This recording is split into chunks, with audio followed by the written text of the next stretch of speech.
Well, good morning. Before you today is legislation that we intend to introduce based on the fact that we've heard a lot of talk about the need for flexibility so that government can manage its resources effectively. So I agree that government and the taxpayers need as much flexibility as possible.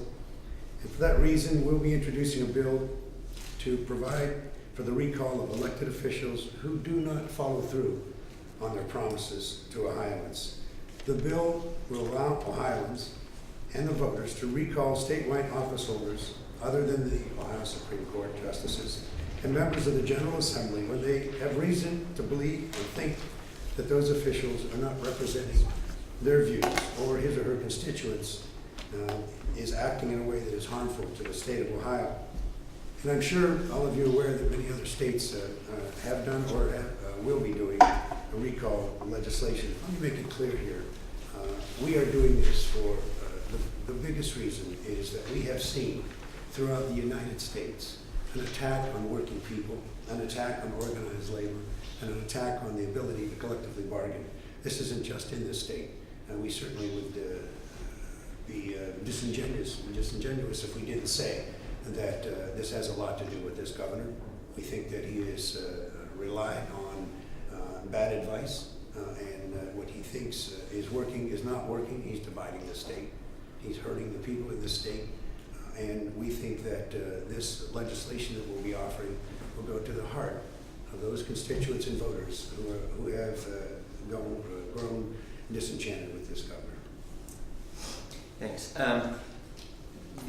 Since the beginning of this term, I think I've done about 10 town hall meetings, and the overwhelming sentiment these town hall meetings is that folks are upset with the direction of the state. And they're upset with the direction of the governor, and with the attack on collective bargaining in SB 5, they're upset with the budget that was introduced 2 weeks ago.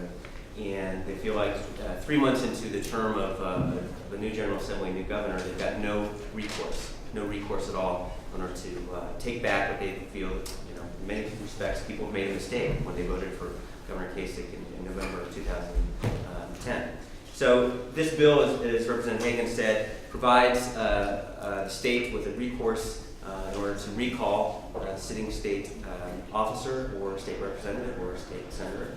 How it will work is the bill will require a recall petition to be signed by a number of registered voters equal to 15% of the total for governor in the state or in that particular legislative district during the last general election. If the petition is turned in 150 days or fewer prior to a regularly scheduled election, the recall question shall appear on the next regularly scheduled special or general election day. If it is filed more than 150 days prior to the next regularly scheduled election, then a special recall election date must be set by the Secretary of State to occur within 30 to 40 days after the petition is verified. Voters will be asked 2 questions on the ballot. The first question is, shall the elected official be recalled?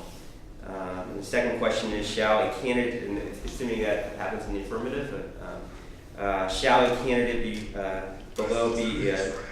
be used to replace, shall a candidate below to replace John Doe or the candidate be selected? And that person would be chosen by a plurality of the votes cast in the second question. The winner of the plurality of votes will serve the rest of the recall official's term. The bill will add to the general provisions section of the code that deals with removals of officers as authorized by the Ohio Constitution. It's basically based on kind of how we do municipal recall elections currently.